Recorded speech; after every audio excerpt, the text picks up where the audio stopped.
രൂപയുള്ള വിജയ്ക്ക് എന്തിനാണ് ഖജനാവിലെ പണം അടിച്ചു മാറ്റേണ്ടത്? അതുകൊണ്ട് ടി വിക്ക് വിജയ് കൂടുതൽ ശക്തമാവും. അടുത്ത സമയങ്ങളിലൊക്കെ വിജയ് മാത്രമേ ഉണ്ടാവൂ, ആ പാർട്ടി മാത്രമേ ഉണ്ടാവൂ. MGRനെ പോലെ വളർന്നു വരാനുള്ള സാധ്യത കൂടുതലാണ്. ഇതുകൊണ്ട് എനിക്ക് DMK AIDMK ദേഷ്യമൊന്നുമല്ല, ഗുണനിലവാരമുള്ള ക്വാളിറ്റിയുള്ള വ്യക്തികളെക്കുറിച്ച് ഞാൻ പൊക്കി പറയും. അവരെ എനിക്കിഷ്ടമാണ്. മോശപ്പെട്ട കുട്ടികളെ ചതിക്കുന്ന അധാർമികമായ പ്രവർത്തനങ്ങൾ കാഴ്ചവെക്കുന്ന അവരോട് ഞാൻ എതിർത്ത് പറയുന്നു. ഞാനിപ്പോൾ പറഞ്ഞില്ലേ മോനെ, കേരളത്തിൽ നമ്മൾ വിദ്യാഭ്യാസം കൂടുതലുണ്ട് എന്നൊക്കെ പറയുന്നെങ്കിലും നമ്മൾ പലപ്പോഴും കുറേ പേര് പൊളിറ്റിക്കൽ തീവ്രവാദികളാണ്, പൊളിറ്റിക്കൽ ടെററിസ്റ്റുകളാണ്. പൊളിറ്റിക്കൽ തീവ്രവാദം എനിക്കിഷ്ടമല്ല, മനസ്സിലായേ? പൊളിറ്റിക്കൽ തീവ്രവാദം എനിക്കിഷ്ടമല്ല. ഞാൻ എൻ്റെ കോളേജിൻ്റെ SFI ചെയർമാനാണ്. ഞാൻ കമ്മ്യൂണിറ്റിക്ക് വേണ്ടി നടക്കുന്ന ട്രൂ സാമൂഹ്യ പ്രവർത്തകനാണ്. ഉണ്ടാക്കുന്നതിൽ പലത് എനിക്ക് ഏറ്റവും ഇഷ്ടപ്പെട്ടൊരു കമ്മ്യൂണിസ്റ്റ് നേതാവ് സഖാവ് EK നായനാർ സാറാണ്. കോൺഗ്രസിലെ നേതാവ് ഉമ്മൻചാണ്ടി സാറാണ്. അപ്പോൾ തന്നെ എൻ്റെ ടേസ്റ്റ് മനസ്സിലായി കാണുമല്ലോ. ഇവിടെ അഹങ്കാരം, കുറേ പേർ അഹങ്കരിച്ചു. ഞാനിപ്പോൾ എൻ്റെ ഫേസ്ബുക്കിൽ ഒരു വീഡിയോ ഇട്ടിട്ടുണ്ട്. ഇപ്പോൾ വിജയിച്ചവരും അഹങ്കരിക്കരുത് കുറച്ച് നാളത്തേക്ക്, ഇല്ലെങ്കിൽ അടുത്ത പ്രാവശ്യം ഇങ്ങനെ ആയിപ്പോവും. അഹങ്കാരവും അധർമ്മവും എന്ന് പ്രവർത്തിക്കുന്നു. ഇപ്പോൾ ബംഗാളും പോയില്ലേ, കേരളം മാത്രമാണോ? ബംഗാളിലെ നേതാവും പോയില്ലേ, അധർമ്മിയായി. തമിഴ്നാടും അധർമ്മത്തിലേക്ക് പോയി.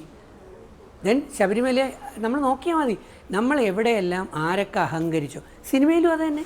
സിനിമയിൽ സംവിധായകന്മാർ അഹങ്കരിച്ചാലും, നടന്മാർ അഹങ്കരിച്ചാലും, അതല്ല സാമൂഹ്യ പ്രവർത്തന രംഗത്തുള്ള അഹങ്കരിച്ചാലും, അധ്യാപക വിഭാഗത്തിൽ അഹങ്കരിച്ചാലും, നിങ്ങൾ അഹങ്കരിച്ചാലും അഹങ്കാരികൾക്ക് സർവനാശമെന്ന് വിശ്വസിക്കുന്ന ആളാണ് ഞാൻ. അപ്പോൾ എനിക്ക് വേദം പറയേണ്ടി വരും.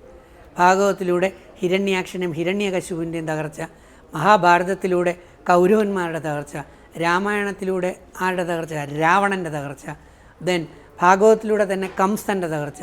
ഖുറാനിൽ പറയുന്നു അഹങ്കാരികളെ, അധർമ്മികളെയും ദുരഭിമാനികളെ അള്ളാഹു ഇഷ്ടപ്പെടുന്നില്ല എന്ന്.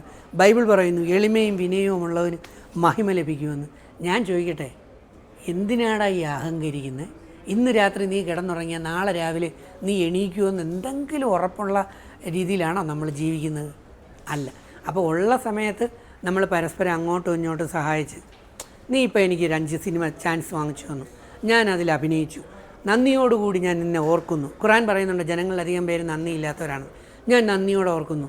10 വർഷം കഴിഞ്ഞ് നീ രോഗിയായി കിടക്കുന്നു, നിന്നെ സഹായിക്കാൻ ആരും ഇല്ലാത്തപ്പോൾ ഞാൻ ചിന്തിക്കുന്നു, അന്ന് ആ പയ്യൻ, ആ വ്യക്തി എനിക്കന്ന് ചാൻസ് തന്നതുകൊണ്ടാണ് എനിക്കിന്നിവിടം വരെ എത്താൻ കഴിഞ്ഞതും ഇത്രയും ലക്ഷങ്ങളുണ്ടാക്കുക. അപ്പോൾ നിൻ്റെ ട്രീറ്റ്മെൻറ്റിന് വേണ്ടി പൈസ ഞാൻ അവിടെ കൊണ്ട് തരുന്നത് എന്നിലെ നന്ദിയും ധാർമ്മികതയുമാണ്. അല്ലാതെ എനിക്ക് മാത്രം എല്ലാം, ഞാനും എൻ്റെ ഭാര്യ, എൻ്റെ മക്കൾ, എൻ്റെ കുടുംബം മാത്രം എന്നുള്ള ചിന്താഗതി വരുമ്പോൾ ജനം നമ്മളെ വെറുക്കും. ഒരിക്കലും സമൂഹത്തിൽ ജനങ്ങൾ നമ്മളെ വെറുക്കാൻ തക്ക രീതിയിൽ പ്രവൃത്തി നമ്മൾ കാണിക്കരുത്. ദൈവം ഏറ്റവും വലുതെന്നൊരു വിശ്വാസി എന്നുള്ള നിലയിൽ ഞാൻ പറയുന്നു. അത് കഴിഞ്ഞാൽ സജ്ജനങ്ങൾ 80% വരുന്ന ദൈവവിശ്വാസികളായ മലയാളികൾ, ബോധവും വിവരവും സ്നേഹിക്കാൻ കഴിവുള്ളവർ എന്നെ അറിയുന്നു, അവർ സ്നേഹിക്കുന്നു. അതുകൊണ്ട് ഞാൻ ഇവിടം വരെ എത്തിയിരിക്കുന്നു. ഡോക്ടർ ബെന്നറ്റ് എന്ന് പറയുന്ന സിനിമ എല്ലാവർക്കുമായി സമർപ്പിക്കുന്നു. കാണുക, കണ്ടിട്ട് ഞാൻ പറഞ്ഞ കാര്യങ്ങൾ ശരിയാണോ അല്ലെങ്കിൽ തീരുമാനിക്കുക. എൻ്റെ ക്യാരക്ടർ നോക്കുക. എന്നെ വളർത്താനും സഹായിക്കാനും മനസ്സുണ്ടെങ്കിൽ ചെയ്യുക. നിങ്ങൾ ചെയ്തില്ലെങ്കിലും അത് പ്രപഞ്ചശക്തി അത് തീരുമാനിച്ചാൽ അതങ്ങനെ തന്നെ വരും. അത് ഖുറാനിലെ വചനമാണ് കേട്ടോ.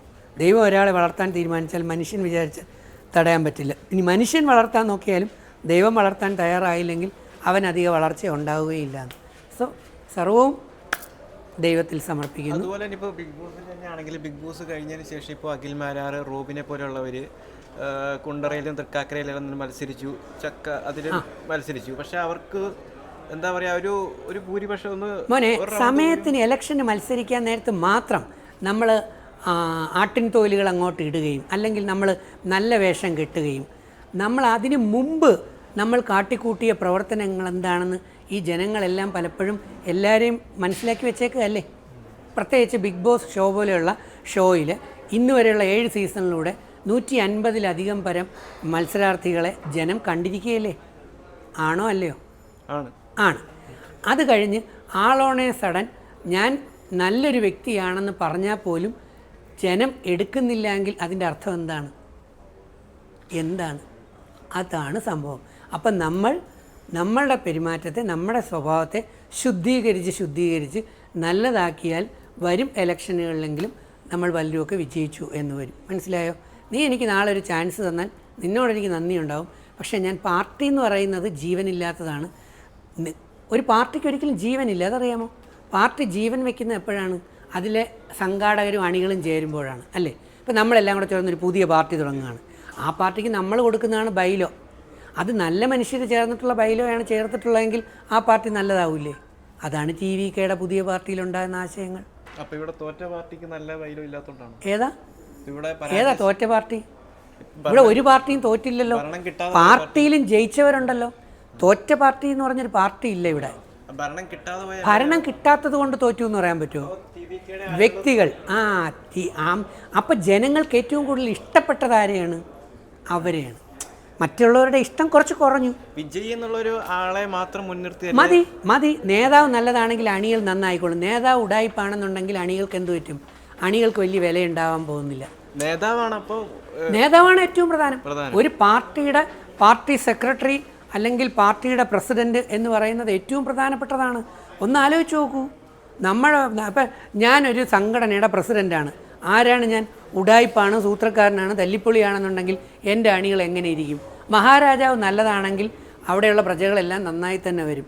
എന്നാൽ മഹാരാജാവ് തന്നെ തോന്നിയവാസിയാണെങ്കിലോ? അല്ലേ? അപ്പം ഞാൻ തോന്നിയവാസിയാണെങ്കിൽ എൻ്റെ അണികൾ എങ്ങനെ ഇരിക്കും? മോശപ്പെട്ടതാവും. അപ്പോൾ എപ്പോഴും CPM എന്നല്ല. കോൺഗ്രസിൽ തോറ്റില്ലേ പലരും? 140 കോൺഗ്രസിന് കിട്ടിയോ? 140 കിട്ടിയോ? ഞാൻ ചോദിച്ചതിന് ഉത്തരം 140 കിട്ടിയില്ലേ? കിട്ടിയോ? അപ്പോൾ കിട്ടിയില്ലേ? കുറേ പേര് തോറ്റില്ലേ? അപ്പോൾ ഒരു പാർട്ടിയും ഇവിടെ വിജയിച്ചിട്ടില്ല. ഇവിടെ വിജയിച്ചത് ജനങ്ങൾ ഇഷ്ടപ്പെടുന്ന നല്ല മനസ്സുള്ള മത്സരാർത്ഥികളാണ് ജയിച്ചത്. ഇനി അടുത്ത പ്രാവശ്യം കൂടുതൽ നല്ല വ്യക്തികൾ, അല്ലാതെ നിങ്ങൾ ഈ രാഷ്ട്രീയത്തിന് ഇമ്പോർട്ടൻസ് കൊടുത്ത് ഇവിടെ ക്രിമിനലുകളും രാഷ്ട്രീയ തീവ്രവാദികളെയും വളർത്താതെ. ഇവിടെ ഏതിലും തീവ്രവാദികളുണ്ട്, ഇല്ലേ? BJPയിലാണെങ്കിലും കമ്മ്യൂണിസ്റ്റിലാണെങ്കിലും കോൺഗ്രസ്സിലാണെങ്കിലും മുസ്ലിം ലീഗ് എല്ലായിടത്തിലും തീവ്രവാദികളുണ്ട്. തീവ്ര ചിന്താഗതികൾ ഖുർആൻ അനുവദിക്കുന്നില്ല, വേദം അനുവദിക്കുന്നില്ല, ഞാനും ഇഷ്ടപ്പെടുന്നില്ല. മിതവാദം. നല്ല വ്യക്തികളാണ് ഭരിക്കുന്നതെങ്കിൽ നാട് നന്നാവും. അതുകൊണ്ട് തീവ്രമായ ചിന്താഗതിയുള്ള പാർട്ടി അതെനിക്കിഷ്ടമല്ല. വ്യക്തികളാണ് ഏറ്റവും പ്രധാനം. നീ നല്ലതാണെങ്കിൽ നിനക്ക് ചുറ്റുവട്ടത്ത് നീ ഒരുപാട് നന്മകൾ പ്രവർത്തിക്കും. അത് ഞാൻ ഇഷ്ടപ്പെടുന്നു. അല്ലാതെ ഒരു പാർട്ടി നല്ലൊരു പാർട്ടിയായി മാറാൻ ഇനിയെങ്കിലും ആത്മപരിശോധന നടത്തുന്നത് നല്ലതായിരിക്കും. ശരിയാണോ തെറ്റാണ്? അത്രയേ ഉള്ളൂ. ഈ റിസൾട്ട് ഇത് മാറി വരൂലേ? ഇത് മാറി വരൂലേ? ഞാൻ എന്നെ സംബന്ധിച്ച് ഞാൻ സാമൂഹിക പ്രവർത്തനാണ്. ഞാൻ എല്ലാത്തിലും സംതൃപ്തനാണ്. മനസ്സിലായില്ലേ? ഞാൻ എല്ലാത്തിലും സംതൃപ്തനാണ്. കാരണം ജനം എന്ത് തീരുമാനിക്കുന്നു അതാണ് ഏറ്റവും പ്രധാനം. ജനമാണ് വലുത്. നമ്മുടെ രാജ്യം, നമ്മുടെ സമൂഹം, നമ്മുടെ നാട് അത് നശിക്കാതിരിക്കാൻ നമ്മൾ മാക്സിമം നോക്കണം, അല്ലേ? അപ്പോൾ ഞാൻ അതിൽ ഏറെക്കുറെ ഇഷ്ടപ്പെടുന്നു. അല്ലാതെ നമ്മുടെ സ്വത്ത് ഇപ്പം തന്നെ നല്ലൊരു ഭരണാധികാരി നീ മുമ്പോട്ട് പോകാൻ നിന്നെപ്പോലെയുള്ള ഒരുപാട് നല്ല ആശയങ്ങളുമായിട്ട് കുറേ ഞാൻ ചോദിക്കട്ടെ, അരാജകമായ കുറേ തകർന്നു കഴിഞ്ഞ് എടുത്ത് കാട്ടിക്കളയേണ്ട പഴയ പ്രത്യയശാസ്ത്രങ്ങളെടുത്ത് ദൂരെ കളഞ്ഞിട്ട് പുതിയ തലമുറയ്ക്ക് വേണ്ടിയുള്ള നീ കണ്ടിട്ടുണ്ട് ഇപ്പോഴത്തെ ഇലക്ഷന് കുറേ പേര് എത്രയോ വർഷം കൊണ്ട് ഇലക്ഷൻ മത്സരിച്ചുകൊണ്ടിരിക്കുകയാണ്. MLA മന്ത്രി. പുതിയ തലമുറയിലെ ആൾക്കാർക്ക് മത്സരിക്കണ്ടേ? വേണ്ടേ? പുതിയ ആൾക്കാർക്ക് മത്സരിക്കണ്ടേ? അണികളെന്ന് പറയുന്നത് അടികൊള്ളാനും കൊടി പിടിക്കാനും മാത്രം മതിയോ? പുതിയ തലമുറ വരട്ടെ, പുതിയ വ്യക്തികൾ വരട്ടെ.